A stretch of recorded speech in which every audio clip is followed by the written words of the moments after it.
অচিন বিষাক্ত পোকে নিদ্ৰা হৰিছে ধিংবাখীৰ মৃত্যুৰ ভয়ে খেদি ফুৰিছে গাঁৱৰ ৰাইজক আক্ৰান্তৰ তেজৰ নমুনা সংগ্ৰহ স্বাস্থ্য বিভাগৰ ধিঙত অব্যাহত আছে অচিনাক্ত বিষাক্ত পোকৰ সন্ত্ৰাস বিষাক্ত পোকৰ দংশনত এজনৰ মৃত্যুৰ পাছতে অধিক আতংকিত হৈ উঠিছে ৰাইজ বিষাক্ত পোকৰ দংশনত অসুস্থ হৈ এতিয়াও চিকিৎসাধীন বহু লোক পোকে কামুৰা লোকৰ তেজৰ নমুনা সংগ্ৰহ কৰিছে স্বাস্থ্য বিভাগে ধিঙৰ আদগাঁও প্ৰগতি পুথিভঁৰালত উপস্থিত হৈ স্বাস্থ্য বিভাগৰ দলে সংগ্ৰহ কৰে তেজৰ নমুনা আমি আদগাঁৱৰ ৰাইজবাহীৰ পৰা আমি গম পাইছোঁ যে অচিন পোকে কামুৰি আছে এইটো এৰিয়াত তো আমি ঢিঙা ফাৰিত আমি বহুত কেইটা পেচেণ্ট পালোঁ তো সেই মৰ্মে আমাক ইয়াতে কেম্প কৰিবৰ কাৰণে আমাক পঠোৱা হৈছে তো সেইমতে আমি যোনবিলাক মানুহক পোকে কামুৰিছে সেনেকুৱা পেচেণ্টবিলাকক আমি প্ৰাইমেৰী ট্ৰিটমেণ্টখিনি যোনখিনি প্ৰট'কল মতে দিব লাগে সেইখিনি আজি দিম আৰু পৰীক্ষা নিৰীক্ষা কৰিম আৰু সিভিয়াৰ পেচেণ্টখিনিক আমি ৰেফাৰ কৰিম নগাঁও IDSP লৈকে তাতে হেৰি হ'ব টেষ্টবিলাক হ'ব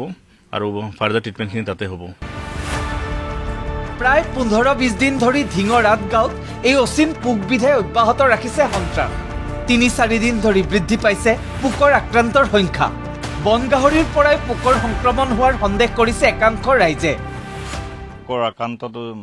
আজি প্ৰায় 15-20 দিন ধৰি পেলাই ইয়াত চলি আছিলে কিন্তু আজি 3-4 দিনৰ পৰা যেহেতু সংখ্যাটো মানুহৰ সংখ্যাটো আক্ৰান্তৰ সংখ্যাটো বাঢ়ি গ'ল পোকটোৱে কামোৰাৰ ফলত কোমল অংশত মানুহৰ দেহত প্ৰৱেশ কৰে বিষ অনুভৱ হয় অত্যন্ত জ্বৰ অনুভৱ হয় গতিকে তেনেধৰণৰ যেতিয়া হ'বলৈ বিভিন্ন ব্যক্তি হ'বলৈ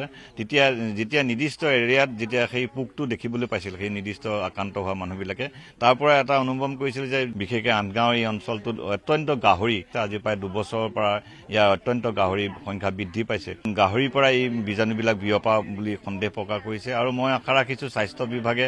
এই পোকটোৰ পৰা আক্ৰান্ত হৈ পেলাই কেনেধৰণৰ ভাইৰাছ বিয়পাইছে বা কেনেধৰণৰ কি কৰি হৈছে হয় এই কেনেধৰণৰ এই মানুহ আক্ৰান্ত হয় গতিকে এইটোৰ ওপৰত এটা বিশেষজ্ঞ দলে এই পোকটোৰ বা এই বীজাণুটোৰ ওপৰত এটা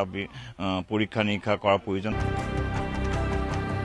দীৰ্ঘদিন ধৰি বনগাহৰিয়ে ধিঙৰ আদগাঁও অঞ্চলত জলাকলা খুৱাই আহিছে ৰাইজক কিন্তু ইয়াৰ পাছতো বনগাহৰি খেদিবলৈ তৎপৰতা দেখুওৱা নাই বন বিভাগে বনগাহৰিয়ে মানুহক অত্যাচাৰ দি আছে বনগাহৰিৰ পৰা যদি পোকটো হৈছে তাৰপিছত মানুহ মৰিব তেওঁলোক তাৰপিছত আহিব সেইটো মনা নহ'ব ধিংবাখী ৰাইজক জীয়াই থাকিবৰ কাৰণে যি পদক্ষেপ ল'ব লাগে সকলো পদক্ষেপ ল'বৰ কাৰণে মুখ্যমন্ত্ৰী মহোদয়ক আমি অনুৰোধ জনাইছোঁ বনৰীয়া গাহৰিৰ পৰাই মানে আগততো নাইকিয়া এইটো বেমাৰ কিন্তু বৰ্তমান আজি 4-5 বছৰ বনৰীয়া গাহৰি কাজিৰঙাতকৈও য'ত নেকি বেছি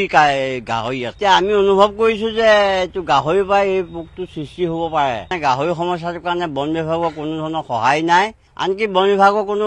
পাৰ্টিও অহা নাই এতিয়ালৈকে এই বিষয়ে খবৰ ল'বলৈ কিন্তু গাহৰিৰ কাৰণে যে হৈছে এইটো কথা কিন্তু আমি ক'ব নোৱাৰো আজি প্ৰায় 4-5 বছৰৰ পৰা গাহৰি ইয়াত আছে গতিকে এতিয়াহে এইটো বেমাৰ হৈছে আগতেতো অতদিন গাহৰি আছিল যদিও কোনোতো তেনেকুৱা বেমাৰ হোৱা নাই খেতি পথাৰ কৰিব নোৱাৰো কিন্তু তেতিয়ালৈকে তেনেকুৱা কোনো বেমাৰ হোৱা নাই বৰ্তমানহে হৈছে এইটো বেমাৰ ক'ৰ পৰা এই অচিন পোকৰ সংক্ৰমণ ঘটিছে এতিয়ালৈ তাৰ নাই কোনো নিশ্চিত তথ্য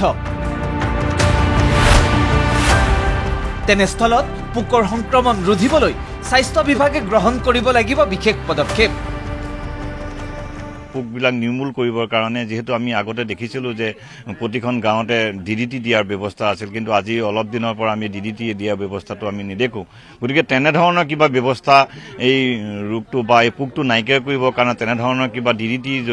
নিচিনা কিবা ইয়াত স্প্ৰে কৰিব পৰা ব্যৱস্থা হয় নেকি যাতে এই পোকটো যাতে ইয়াৰ পৰা নাইকিয়া হয় বা নিৰ্মূল কৰিব পৰা কিবা ব্যৱস্থা আছে নেকি সেই ব্যৱস্থাটো কৰিলে নিশ্চয় মই ভাবোঁ এই মহামাৰী তথা এই পোকৰ আক্ৰান্তৰ পৰা মানুহ উপকৃত হ'ব বুলি মই আশা প্ৰকাশ কৰিছোঁ এতিয়া প্ৰশ্ন হ'ল পোকৰ সন্ত্ৰাসৰ পৰা ধিংবাখী মুক্ত হ'ব কেনেকৈ অচিন পোক খেদিবলৈ কি ব্যৱস্থা গ্ৰহণ কৰিব স্বাস্থ্য বিভাগে যদি বনগাহৰি এই পোক সংক্ৰমণৰ কাৰণ তেন্তে বন বিভাগ নিৰ্লিপ্ত কিয় বটদ্ৰৱাৰ পৰা প্ৰাঞ্জল বৰাৰ ৰিপৰ্ট ND24